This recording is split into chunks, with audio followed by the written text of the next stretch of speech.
Welcome back, NodPod. Thank you guys so much for joining us for another episode of Chasing Heroin. My name is Jeannine. Hey guys, welcome back. My name is Jeannine and Nate. I like your Padres shirt. Oh, thank you. And your necklace. Oh, thank you. Nate's looking fancy lately, but it's kind of a bummer because when you were all like struggling, yeah, we were the same color. Now you're tan, and I look like shit. Now you don't look like shit. I'm just tan. I get dark easily. I know. You look like when you're like, yeah, exactly. When you were doing well, it's like the color that I always am. That's so sad. Oh, yeah. I need to get some sun. But anyways, we are super happy to have Merrit with us today. Hi, Merrit. How are you?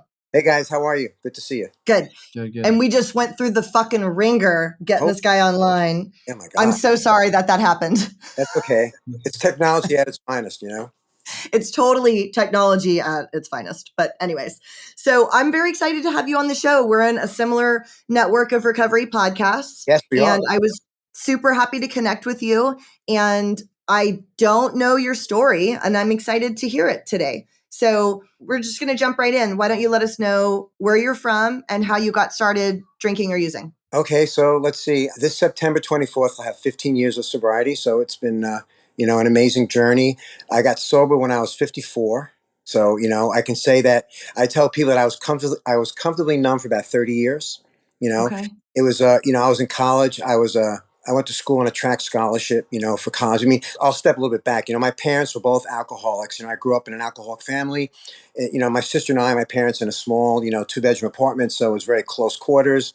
I always ran out to be on the ball fields, wherever I could be, to be out of the house because you never knew what was going on. It wasn't physical, more like verbal stuff. I got a chance to go away to college on a track scholarship. So I went away and this was like, 1972 when I was a freshman. It was the 70s, pots all over campus and stuff. But my track coach, who I'm still friends with to this day, he just retired after 50 years on campus. He took me under his wing. So I got the nickname like Wally Cleaver because I was like, wearing my varsity jackets and my penny loafers. And so if I can tell you, I didn't have my first drink until my senior year of college. Well, most patients that I work with now, they started drinking, they were 12, 11, 13, 14. So I started very late.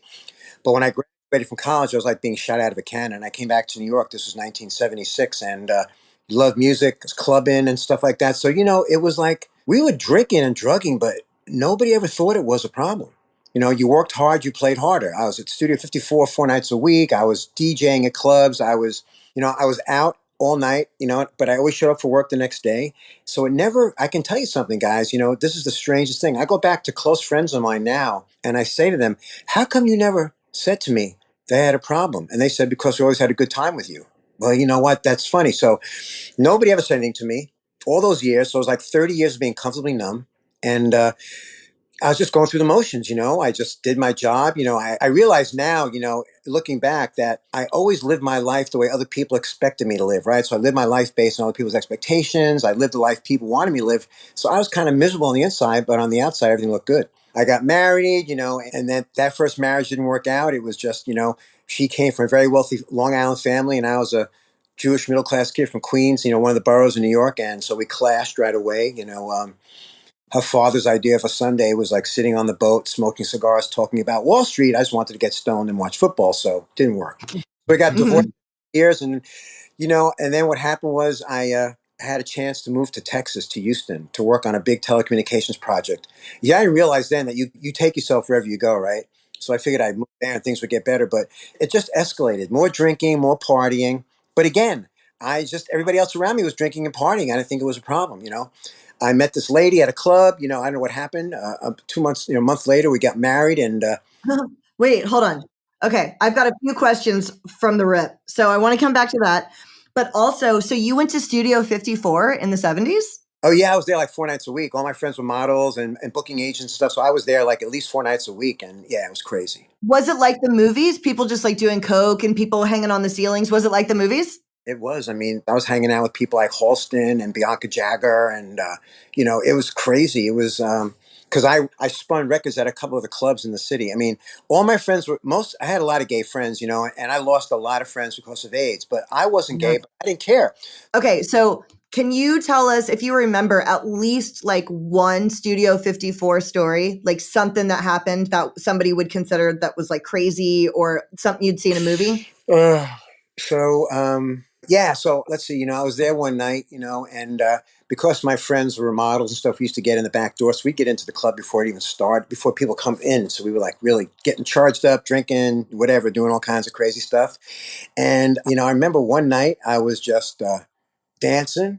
I was dancing with, I don't know, a bunch of people. It was a crazy night. And oh my God, I don't know. I was dancing with this lady and craziness was going on. And the next thing I know, I mean, I don't know if you might want to edit this out. I'm not sure. But the next thing I know, I'm up in the balcony, having crazy sex with this woman. I never even knew who she was, but, we had a great time. Nobody cared. Nobody looked, nobody saw anything. It was just craziness. It was just crazy. So in public, like other people Yeah, were yeah, there? yeah. Other people were there.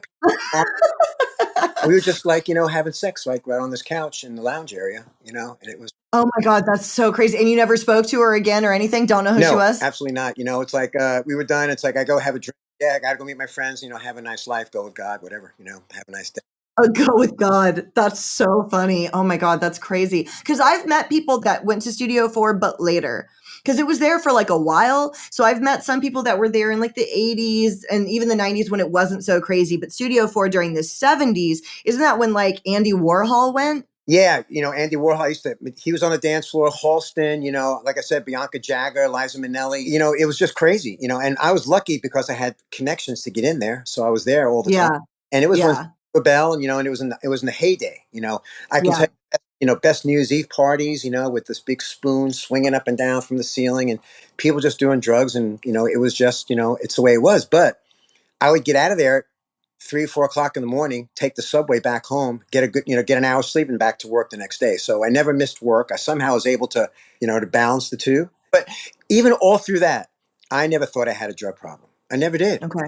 But everybody was partying. That's the way it was, and So the spoon hanging from the ceiling, that was real because I've seen that in movies. yeah, it was a big, yeah, For my listeners who don't know, Studio 54 was like a crazy club in the 70s in New York, known for drug activity and musicians. I sound like a cop. Known for drug activity, known for doing drugs. Didn't that sound like a sheriff? Definitely Drug activities in the area. I don't know what just happened to me. Anyways, but there was a Coke spoon, a giant Coke spoon hanging from the ceiling that like a chick would be on, right? So that's real. That was there? That was real. Yeah, that was real. That was real. Okay. Yeah, yeah. And then my second question is this. Great. That's so funny. And then my second question is this. You moved to Houston, you met someone, you married her a month later? Correct. How did that go? Well, it was really funny. I was working for a television company down there. I was really involved in satellite communications, and a friend of mine was building this big facility down in Houston. And he said, why don't you come down and check it out? And, me, I was like, I wanted to be Bobby Ewing. Dallas was like my favorite show. I wanted to ride horses and meet women, and that's what I wanted to do. So I went down there, and I was in a club one night, and I met this woman, and I said, can I buy you a drink? And she goes, I have to leave, but I'll give you my address. If you want to come back to my apartment later, it was ready like around 12:30. She should come back to my apartment. I should be back around 2 o'clock. So I found my way to her apartment at 2 o'clock in the morning, and I knocked on the door, and these two women opened up the door wearing black teddies, drinking Jack Daniels out of a bottle. So I thought I must have gotten killed on the way over there or something. I said, so yes, we met. It was a fast track. We started dating. It was crazy. She was living with a bunch of drug dealers, coke dealers and stuff. And so, it was crazy times again. And then I don't know what happened. I don't know. I really don't know what happened, but we decided to get married. And, we went to Montgomery Ward's to get wedding rings. And the lady goes, when do you need the rings by? I said, I don't know, like in about an hour and a half. And we got married. We got married in front of the Justice of the Peace. And I already interviewed with jobs to come back to New York because I needed to get out of Texas. It was like a little crazy. I was like, I had a gun. I was going out in the back doing target practice, shooting at boxes and stuff. I was doing a big project for NASA, and my parents came down to visit me, and I took them all around NASA and showed them around. Then it came back to my house, and I went upstairs. I went back, and I went upstairs. I put on my Stetson, and they came down with my Stetson and my 6-shooter. And my father goes, "Oh God, we've lost him. What happened? We lost him." Oh my gosh. That's so funny. I tried to make believe that I was from, I tried to develop a twang, but you know what? When you're a Yankee, you're a Yankee. And it really got pretty crazy there. So I decided to come back to New York, and we did. We packed up and came back to New York. And, it was again, it was just years of, craziness. Then we had a son. I was still working hard. And I think to take you to it really, if you want, I'll tell you where I crashed. If you want to know where I really crashed and burned, I was working for a company called WorldCom, and it was the largest bankruptcy case in the history of America. and I was a division sales manager for the company. They rewarded you with stock options. I had 50,000 stock options at the strike price of 12. The stock was in at 60. I was 30 days away from vesting 100%. And the company went chapter 11 and chapter 7 overnight. And all of my money, all of my pension, everything was invested in the company. So I went from a 6-figure salary to unemployment overnight, lost everything. Oh, shit. That's insane. What year was this? What year was this? I want to say 2001, 2002. Okay. It was horrible. Like I said, it was the biggest bankruptcy case ever in the history of America. And so my drinking really kicked off. I really got into a bad place, and and then I tried to reinvent myself. All these .coms were starting up, and I tried to reinvent myself, and I was crashing and burning, crashing and burning. And, I was, doing a lot of coke and smoking a lot of pot and drinking and trying to raise a family, trying to be a good husband, trying to be a good father. And I guess, I did it for a while, but then, you want to fast forward to 2008. My son was 15 years old, and I went up into his bedroom and I said, Trevor, your dad's got a drug and an alcohol problem. I need to leave the house. I need to move out so I can get better. And I did. I moved out. My marriage had been on the rocks for a while. I mean, I'd been sleeping on the couch for about a year, and I moved out and got an apartment, and I found my way into AA. It really got bad. What happened was really where the bottom was that I woke up in the morning. I was already drinking in the mornings. When you start drinking in the mornings, it's probably got a problem. And it was took high school, got home at 8 o'clock in the morning, and by 9 o'clock, I'm on my fifth drink, and watching, the Waltons and Little House on the Prairie and crying in front of the TV set, like what happened to my life. And I really hit bottom. It's this horrible feeling. If you talk to people in recovery, someone will tell you this. It's like not wanting to live, not wanting to die.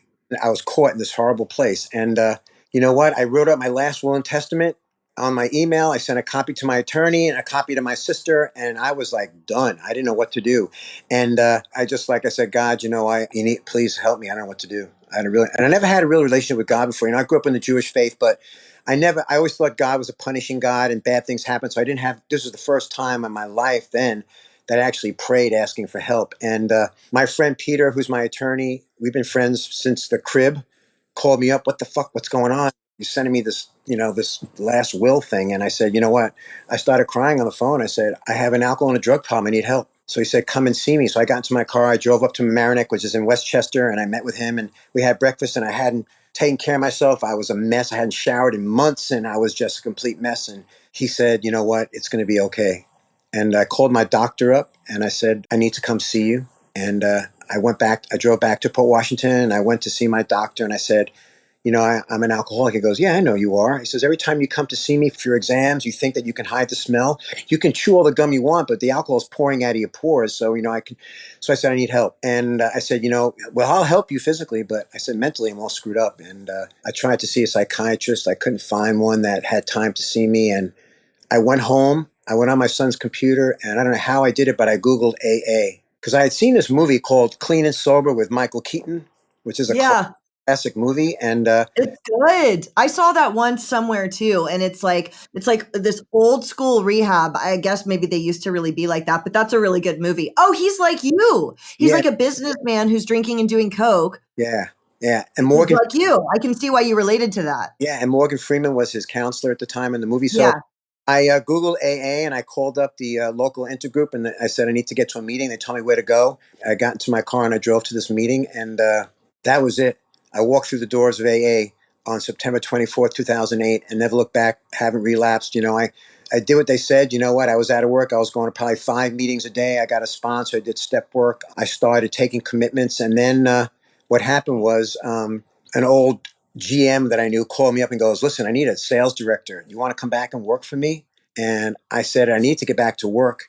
So it was at One Penn Plaza in the city across from Madison Square Garden. So I said, yeah. So I went in, interviewed, got the job. So I made sure I talked to my sponsor, and I found there were 2 meetings at 12 o'clock. So every day at 12 o'clock when everybody went to lunch, I went to a meeting. And but you know how it is. If you've ever worked in sales, you're entertaining. It's about numbers. It's about, drinking. And I went on a couple of sales trips because I was like the number one sales director in the area. And we went on some sales trips. And then Christmas time is coming, and you're entertaining all these clients. And you know what? I couldn't do it.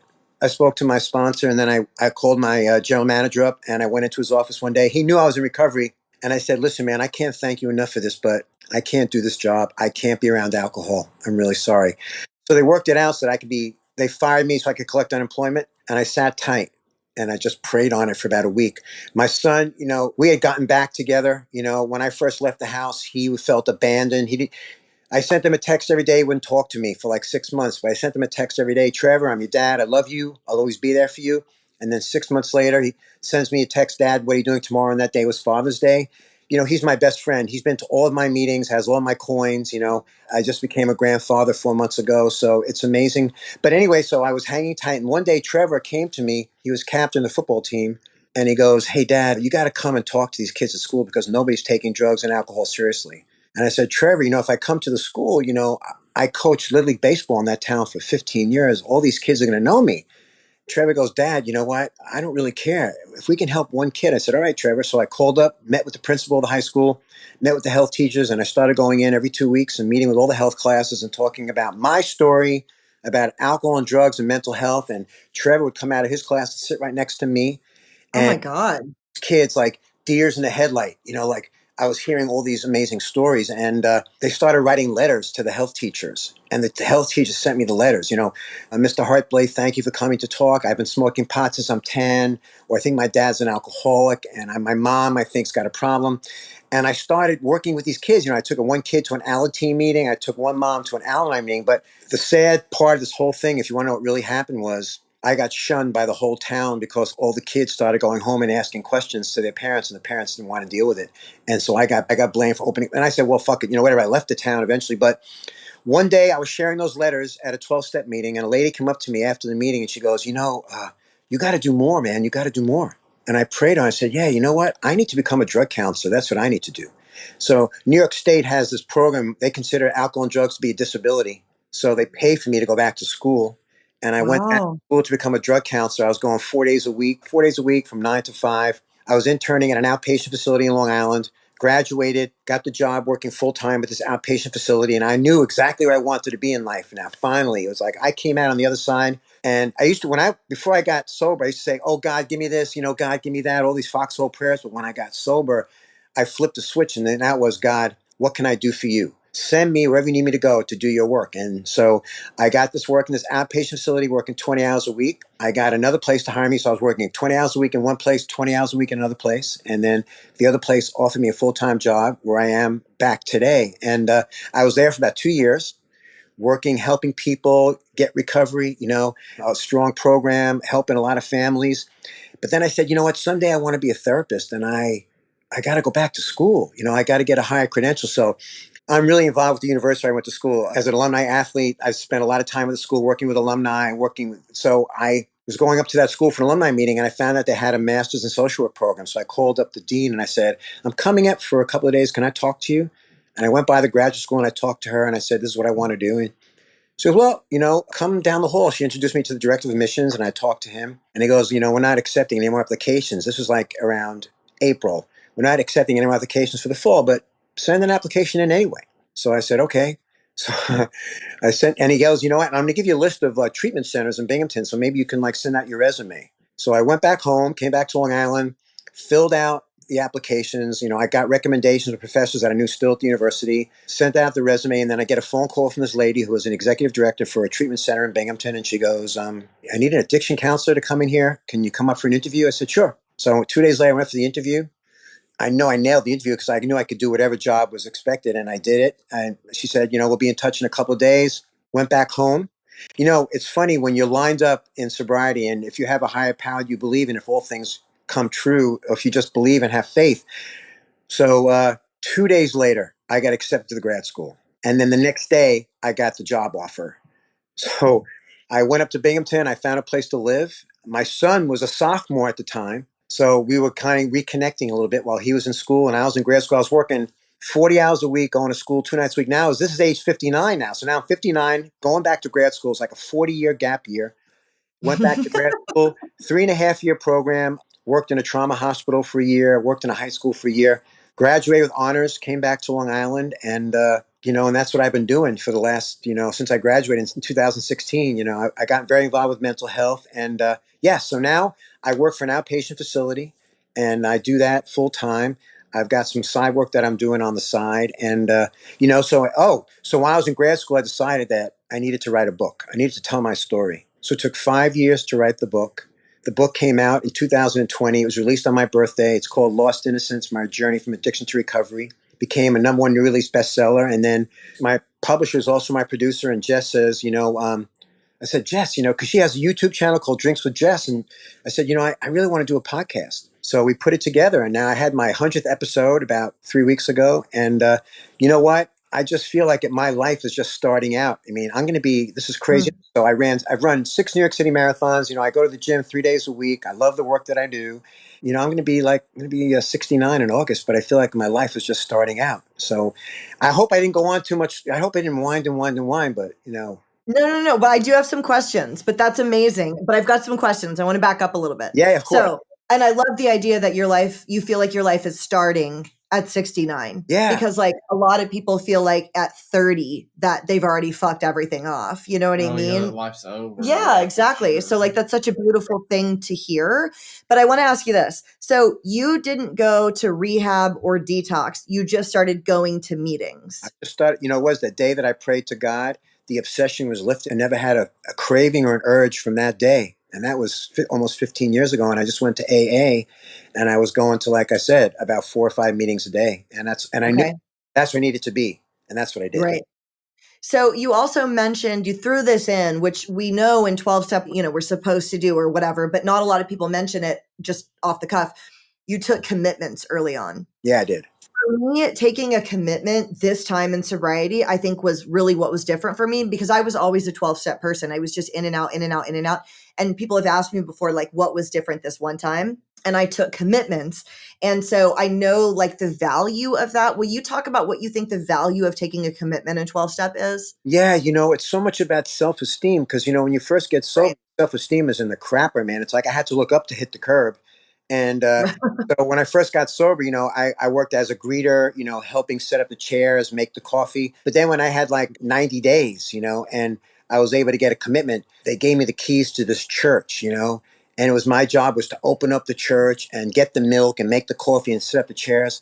I never felt that good in my whole life. I felt like I was was really making a difference, that if somebody doesn't open up, there's no meeting, right? If somebody doesn't make the coffee, Right. I think that I stress that with people all the time that you need to take a commitment. Even if it's too early to take a real commitment, go to a business meeting, just be a greeter, shake hands. I say the 20-20 rule, go 20 minutes early and stay 20 minutes late so people get to know you. Right. So same thing. I had 2 weeks or something and my sober living hosted a meeting and the owner of the sober living was like, I need you to he made me the secretary right away. And I remember he gave me, you have like the notebook with the readings and stuff. Yeah. And like 4 months in, I realized I hadn't lost the notebook. I still like lived there and I hadn't lost the notebook. And I know it sounds minor, but like that felt like self-esteem to me because I was so fucking irresponsible. I was late for everything all the time. I was late to all my jobs.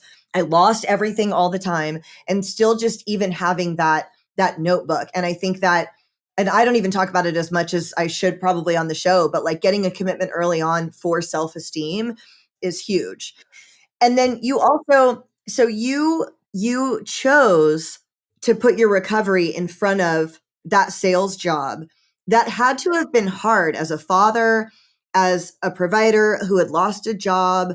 Like you put your recovery ahead of everything. How did you know that you really needed to do that? Because you're not a relapser. You had never tried before, but why did that feel like the right thing to do?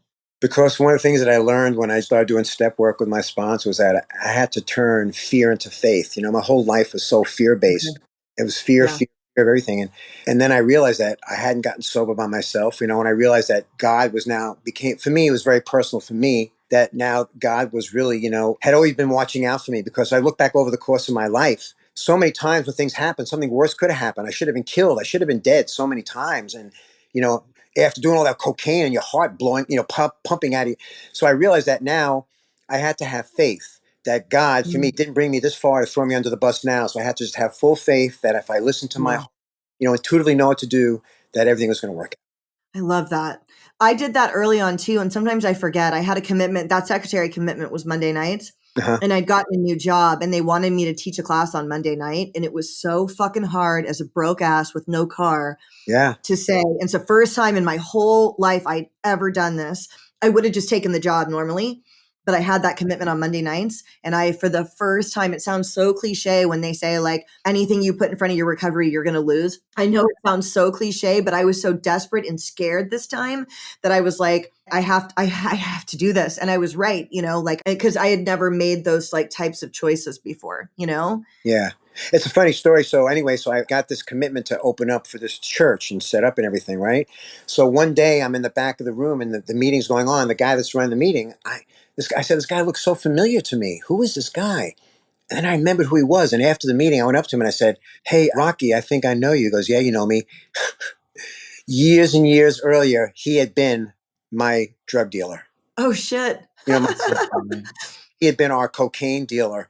And now he's like in sobriety. And what happened was I got to know him by the grace of God. And then he got diagnosed with cancer. And, he died pretty quickly. But I remember going to Sloan Kettering, the hospital in the city, to visit him. And he said, you know what, Merritt, I'll tell you what, I know I'm in a lot of pain and dying, but you know what? I'm sober. And that to me was like, that's the end for me. There's absolutely nothing that could happen to me today that would cause me to pick up a drink or a drug. Absolutely nothing. I mean, really, really nothing, because I realized how selfish I was when I was drinking and drugging. But then I learned to become selfless. Like, it's not about me now. It's like, I believe I'm on borrowed time. So whatever I can do for God, whatever I can do to help somebody, it's a gift. It's a gift. Yeah. So I want to talk more about the faith over fear, because I love that. And that's something I really struggle with. Even to this day, at 8.5 years, I'm so blessed, but I'm often in Wow. fear. I'm sure 15 years later, there are things that come up for you that were moments where you get into fear. How do you get back into faith? Do you have like specific things that you do to get back into faith? Yeah, well, I'll tell you, it's interesting. So I got introduced to this lady about 15 years ago. Her name is Louise Hay. I don't know if you've ever heard of her, but Yes, I do. I know who she is. Yeah. amazing. She wrote a book called You Can Heal Your Life. And she became a Mhm. mentor and a teacher for me. And through Louise Hay, I learned all about daily affirmations and positive statements. And I started journaling and doing my affirmations and my gratitude list every day. I stood there Okay. every day before I start my job. I meditate, and then I do my gratitude list, and I do my affirmations, and I say my affirmations all the time. And for some reason, when I one day felt that, like it says, we get a daily reprieve based on our spiritual condition. When my spirituality really took hold, and it wasn't about religion, it was about spirituality, like in your soul. When I finally Yeah. felt that connection, I cried, and I was like, that's it. I don't have to worry about anything, because I know that I could have been dead so many times over, but God had a plan for me. I don't have to know what that plan is. As long as I put one foot in front of the other, He'll reveal to me as much as I need to see. So to tell you the truth, I'm not afraid of anything anymore. I just believe that I sit back, I take a deep breath, I ask myself, what's in front of me right now? And then I confront it. I talk about it with my sponsor or somebody else, and I walk through it. So to tell you the truth, I don't really get fear in it. I don't really live in fear anymore. I don't. I really don't. I don't believe I have the time to do that. Yeah. But you are kind of doing, it sounds like that morning routine is really helpful. So I want to know real specifically what meditation you do. What does your gratitude look like? And then if you don't mind sharing a few affirmations, what do you do for meditation? Do you do YouTube or what do you do? No, no. What I do is when I get into the office each morning, I throw on YouTube and I just pick meditation music, like a beat. I love the beach. If there's a meditation thing at the beach, and I just sit there Okay. doing that. I write my affirmations, and so I have about 10 to 15 affirmations that I use all the time. But basically, they're like, you know what? For example, here's one thing I learned. As a runner, all these years, that if your leg is bothering you or your shoulder's bothering you or something's bothering you, we always want to say, why is my body doing this to me? That's not the reason. The thing is, what thought process is going on in my head right now that's causing my body to react this way? So one of my affirmations has always been, my body restored itself to its natural state of good health. Wellness is the natural state of my body. Love flows through me, healing all disease. And then I talk about things like amazing things happen to me every day. Oh, cool. Money Okay. continues to come to me from expected and unexpected sources. Life is for me. I love and approve of myself. And I do these. I've had my patients do these affirmations. I've got thousands of affirmations saved that I've had people start to do. There's this book called The Secret. You ever hear of it? Yes. Uh-huh. Think about The Secret and about the laws of attraction. When we're in the throes of our addiction, we only have negative thoughts all the time. Negative shit, negative shit. Guess what? That's what's happening to us, negative stuff. But when you flip the switch and you start to say, amazing things happen to me every day. I meet amazing people and loving people in my life. If you say that over and over again and you write it down, it starts to manifest itself. It's like, like a vision board. You know what a vision board is? Yeah. Yeah. So it's like a vision board. So I see these things. I'll tell you, it's really funny. This is a funny story. I was driving an old car for a long time. It was just all broken down, and and I couldn't drive it anymore. And I started the affirmation. God, my new car smells so good. And I did it for like a week and a half. And then I was online and I saw this thing for a Mazda Miata. I always wanted to get a Mazda Miata, and I saw this thing online, and I went out to this dealership and I saw the car and I bought it. And so 2 weeks later, or maybe 2.5 weeks later, doing those affirmations all day long, now I'm in this amazing, like I have this thing on my desk, on my bureau in the home. It says, dream big, dream big.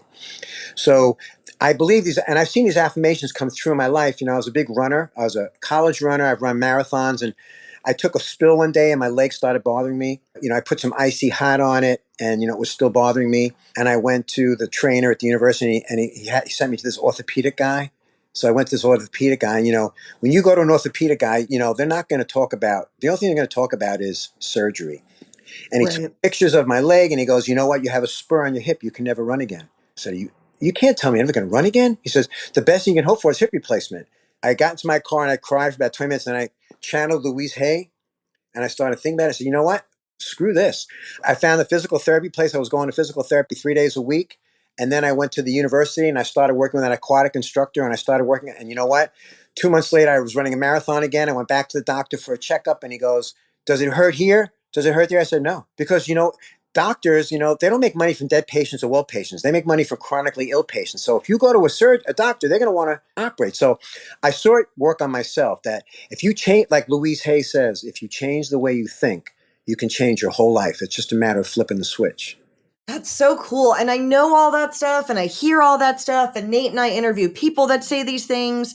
So I want to point out for our listeners too, the way that you're describing affirmations, you're writing all of them in the present tense. Because I hear that that's important when you're manifesting, that's important, right? That you're supposed to say, like you were saying, my new car smells so good, Yeah. like as though you already have it, right? My new one now is that, my new one is that, the fireplace smells so good in my new beach house. Like I have the beach house envisioned in my head, Okay. what it looks like. And, but yeah, I tell my patients that, I had a guy that did it. He wanted to, he hadn't gotten a raise at work in a long time. I said, well, this is the affirmation I want you to use. I was so grateful to get that raise today. Say it every day. And like 6 months later, he got like a few dollar raise. But I believe that the universe, listen, unless you're in recovery, people they may think I'm crazy when I talk of this, but I have seen the universe respond to positive Totally. thoughts. If you think negative shit all the time, well, that's the reality you're going to live. So why not think positive stuff all the time? What the heck? What's the worst that could happen? No, I love that. That's so true. And this is like such a good reminder for me too, because it's like the journaling, the gratitude list. When you do a gratitude list, is it anything more specific than just, I'm grateful for these things? Because I know sometimes people have different techniques with it. They look at it, they approach it differently. What does yours look like? Every day, I try to add two more things to the list, two different things, and it's always, I'm very grateful for being sober today. I'm very grateful to have a son and a grandson today. I'm very grateful to have a roof over my head. I'm very grateful to have food to eat. I'm grateful to have, a job to go to. I'm grateful to have loving people in my life, and I just continually focus on the gratitude. I just think that, the universe loves a grateful heart, and I do it every day. And I just, I just think that you have a choice, right? That you can live in negativity, you can be a positive person. It's very hard for people say, oh, you can't be happy all the time. And I'm like, why not? I mean, you know who Carlos Santana is? Yes. Yeah. Right. The So Carlos musician. Yeah. Santana's in recovery, and I saw him at a concert about 2 years ago. At the end of the concert, he said, happiness is a choice, not a right. So I can't give you anything to make you happy. Happiness has to come from in here. So I think when you get spiritual and you start to really embrace something bigger than you, listen, I say God for me, but it's anything that's bigger than you, what you believe in. When you embrace that, I believe that amazing things can happen. I think that you can open your life up. And I learned, again, like, if you haven't get her book, it's called You Can Heal Your Life. It's an amazing book. And it talks about, that's when I first learned about affirmations. What she did was she interviewed hundreds of people who used to come to her with all kinds of issues, ailments, health ailments. So she wrote down the thought process they had going on at the time and developed a new thought process to have. And you can find that if the body is very resilient. And if you start saying to yourself, like, my body restored itself to its natural state of good health, if you say that over and over again and you believe it, you can reverse a lot of health issues. I don't believe in taking medicines. I mean, there's a really good movie that I show my guys. It's called Forks Over Knives. I don't know if you guys are into nutrition at all, but it's a book about going to a whole foods plant-based diet. And it's about, if you eat healthy, your body can, respond. So instead of putting more medicine into your body, feed it with nutrition. And I kind of live that way as best I can. And like I said, when I ask people how old I am, they look at me like, I don't know, like 50, I think 50. And I'm telling them I'm going to be 69. And they like have a heart attack. It's like, really? But I believe with a number, it's how you take care of yourself, right? But in recovery, I mean, sobriety is so much more than not drinking and drugging. I mean, sobriety is so much more than just being abstinent. Sobriety is, here's the thing. I teach in a school here in Long Island where people go to become drug counselors. It's a school where I went to get my CASAC, my drug counseling degree. And I make all the people in the class do a step 4, whether they're in recovery or not. A lady came up to me one day and I said, she goes, one day I want to run a women's trauma group. So why do I have to do like a 4th step? Because she wasn't really aware of like what A was about. And I said, well, here's the reason you have to do a 4th step. Let's say you want to run a women's trauma group, but you never processed being raped when you were 12. If you never processed being raped at 12, how can you actually be there for a woman who's going through trauma if you never resolved your own trauma yourself? And I believe that, I'd love to start this program called People's Anonymous, because I believe that if everybody had a place to go, an hour a day or a couple hours a week to dump their shit, what a better world we'd be in, right? Yeah, yeah. What do you have? Because everybody does things a little bit different. What do you have them do as a 4th step? Like if you were assigning me one, how do you assign that to somebody? What does that look like? Give them all a marble covered notebook, and I give them a week. And I say, what I want you to do is I want you to sit down and I want you to think about this. I want you to go back as far in your life as you can, as far as you can remember, as far back as you can go. And I want you to start to write down all the people you hurt and all the people that hurt you. And that's, a process for them starting to really go deep. Because I say, you got to get all the skeletons out of the closet. You can't have peace of mind and a good life. How many people do we know take their resentments and shit to the grave? They take it to the grave. So I try to have these students like really clean it out. A lot of people can't do that. A lot of people can't do that. So they write down what, like the name of the person and what happened? Right. They'll go back and say, when I was 9 years old, I had this situation with this person. Or when I was 10 years old, I did this to that person. Or, when I was 13 years old, I was sexually abused by my stepfather or my, whatever it is, how deep they want to go. But I have them, and then I have them do a 5th step with me one-on-one. We'll sit down each night during class. I'll bring them one at a time into my office and we'll talk about what they wrote. Okay. And I'll tell you, the ones that went through it and really, it's hard. There are people in sobriety that have a hard time doing it because Yeah. if they're not emotionally ready to go there, I've seen a lot of people relapse because they weren't ready to do that 4th step. Their sponsor kind of forced them into doing it too soon. Okay. So, and you find is there a process that you do with them? They just talk about it and you talk with them and that's the process? Well, the ones that are in recovery, I have them do a 5th step with their sponsor. I mean, if they haven't done step yet, but if they're not in recovery, then I sit with them and we process everything that they wrote. And it's very, very, very emotional time because most people, and I have students that are like, they could be in their 20s, 30s, 40s, 50s, 60s, and taking somebody in their 50s who's decided they want to go back to school to start to go back and uncover 50 years of shit. That's very emotional. But they feel so much better. There's this book called Drop the Rock. You ever hear of it? That sounds really familiar. I've done it with this. I've done it with a sponsee before, but cool. I just read it for myself. Oh, you did? Yeah. Oh, I didn't know that. Yeah, it's about step 6 and 7. It's like, let's say you go through your whole life with this big knapsack on your back of all these rocks, and then you slowly start to drop the rocks out so you could live again. It's getting rid of all the resentments, all that, all that stuff. I mean, I don't know. So the students love doing it, and I enjoy doing it with them because I think that, here's the thing about sobriety. When COVID hit, and we, as an outpatient facility, we did Zoom with our patients for 2 years. But when COVID hit, it didn't even bother me. I had my, I had my network, I had my connections, I had my people to talk to. I think that people that were sober had a much better time of dealing with it than people that weren't. Because I've got patients now that are coming in, 2 years later now from COVID, and their life is a mess because they started drinking more, they started self-medicating more. So I think with sobriety and peace of mind and having that faith, if you have faith, I think that you can walk through almost anything.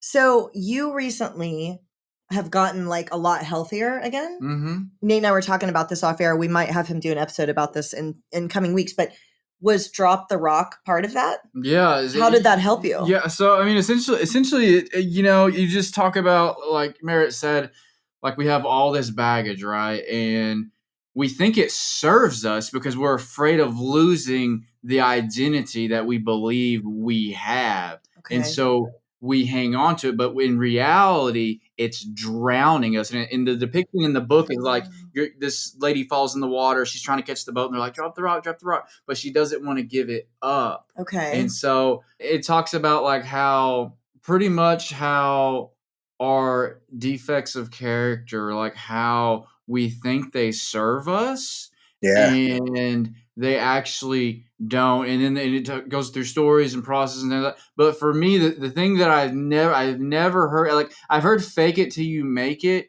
and stuff, but there's a line in there that says "act as if the change has already happened." Act as if. if. I started doing that. And it happened. Yeah. The change happened. And I was like, holy shit. It was like a light bulb went off. I was like, yeah. And that, I mean, essentially that was the book for me. That was Is that when everything changed that I know about for you? Yeah. That's, I just started pretending and telling myself that the change had happened. And I started living my life as if the change had happened. Well, if you do something long enough, like the change happens. Oh, that's just so cool. Like, I don't know. It's almost like bioengineering your brain in a sense. I don't even know if that makes sense or not, but it's great. It was crazy. Oh, that's so cool, Nate. I do want to do our episode. Yeah, because think about it. You know, when you're drinking and drugging all those years, you literally hijack your brain and you shut part of your brain down. So, I mean, when you start to recover, it's almost like you have to relearn. It's like I always tell, it's like coming out of a coma and teaching yourself for the first time, maybe healthy coping skills, how to deal with life on life's terms, you know, how to deal with things and how to get rid of all those resentments. I mean, you know, resentment is the biggest leader to relapse. I mean, my definition is me taking poison waiting for you to die. You might have screwed me 10 years ago and you're out of my life and I'm still pissed off. I mean, that's crazy, right? Right. Do you have anything? You got sober in 2008? I got sober in 2008. So you got sober during the housing crisis, huh? Was it the housing crisis or the financial collapse? The financial collapse, yeah. Last, man. So I was like, all right, let's go for it, man. Everything's falling around. This is a good time to rise from the ashes, man. Yeah. You're like, I remember hearing at that time that, so I was teaching at the Beverly Hills Country Club. Oh, really? And I had all these, and I had all these like really wealthy clients, right? And like the day that it happened, and I was a broke ass, a coke addict, alcoholic spin teacher. And you never fell off the bike? No, I didn't teach drunk. I never taught drunk. I can't do anything drunk. Even when I was a bartender, I couldn't bartend drunk. If I'm like even slightly without my faculties, I'm like fucking stuff up. I'm a spin teacher and I had these like really like wealthy, very accomplished clients. And I got there one day and they were all there early on the bikes already, just like so stressed out, just like spinning on their own. And I remember I put the mic on and I looked around and I was like, oh, hey, did you guys lose a lot of money today? And I just asked because I was only like 27. I wasn't thinking about it. You know what I mean? But I'd heard all this shit about rich people losing money. And I'm like, I don't fucking know, you know? And I remember one of the guys, this guy that I loved, his name was Les Kaplan. He was, I hope he wouldn't care if I said his whole name, but his name was Les Kaplan. And he helped me so much. Like I had this really bad bladder infection once and I didn't have any health insurance. And he helped me. Like he was just like this great guy. He was a doctor in Beverly Hills. He had like famous clients. And he just kind of looked at me and smirked a little. And he was like, some of us took a hit today. Yeah. And I was like, oh shit. And then there was a radio station in California called Jack FM. Actually, I think it was nationwide. And there was a guy that would make funny comments as part of the radio station. Like it was like a voiceover. And I remember driving in the car and the Jack FM guy was like, so if you don't have any like stocks or savings, like you're good, right? And I remember cracking up laughing because that was me. I was like, I'm cool. I make $30 an hour teaching spin classes. Like I haven't lost anything. So you're right. It's like if you had nothing left to lose during that time, it might have been a good time to get sober, I guess, you know? I ran this group for a while with all these wealthy executives here in the North Shore of Long Island. And these guys in the group were all CEOs and CFOs with big houses and cars. And they all had, you know, alcohol kind of taking them down. And one night I said, guys, I'm going to tell you something. When you die, they don't drag a U-Haul behind the hearse. You don't take any of the shit with you. So you have to ask yourself, what do you really need to be happy? Because all this other shit doesn't mean anything. The cars, the houses, the cash, it means nothing. There's this really good poem called The Dash. You should check it out. Just Google it. It's called The Dash. And it basically talks about this guy gets up to talk at his friend's funeral. He talks about the years the person was born and the year the person died. But what about the dash? How are you going to live your dash? And my patients now I work on, how are you going to live your dash? One day at a time, how do you want to be remembered? Because people, that's what the gratitude list is all about. Because if you don't have a gratitude list, you take all these things for granted. I had a guy in my group once said, I don't have anything to be grateful for. I said, really? I said, I'll tell you what, tomorrow, meet me in front of Sloan Kettering, this cancer hospital, and I'll take you down a cancer ward, and you'll find some stuff to be grateful for. If you get up in the morning and then get out of bed and brush your teeth, there's two things to be grateful for, right? Totally. Yeah. And that's the gift of losing everything, right? Because I was like that too. I took everything for granted until I was like literally a homeless person. And then I could slowly actually take things for granted again, and it took me to that point. I mean, I gave up everything for that one thing, but then when I gave up that one thing, I got everything back. Right. Totally. Totally. So let's talk about your show a little bit too. So you have a podcast. Where can people find your podcast and your book? And let's talk about your show a little. Yeah, so the book, you can find it on Amazon.com. It's both in Kindle and paperback version. And if you go to my Instagram profile, we just put up the link for the audiobook. We released the audiobook about a month ago, so that's really doing well. And the podcast is called Recovery Road.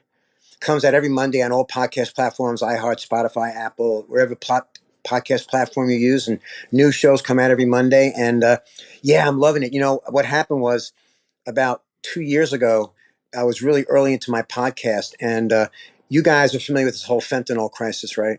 Yeah.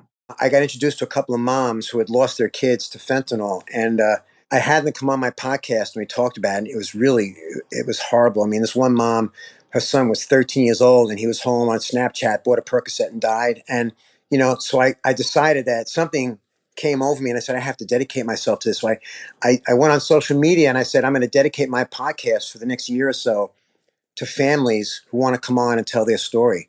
So about a year and a half, I had moms and come on and tell their stories. I got involved with this whole national network of organizations and like Appalled. And so I talked at a big rally in Washington, D.C. 2 years ago. I had our first rally. It was right outside the Chinese embassy. So I advocated. I work now with parents all across the country on this whole fentanyl thing. And the podcast took off in a different direction with that. But then I was talking to my producer and I said, I got to kind of bring it back now to recovery because I was emotionally, it was a hard thing to do. So I brought it back and it's pretty much about wellness, self-care, mental health, and substance abuse.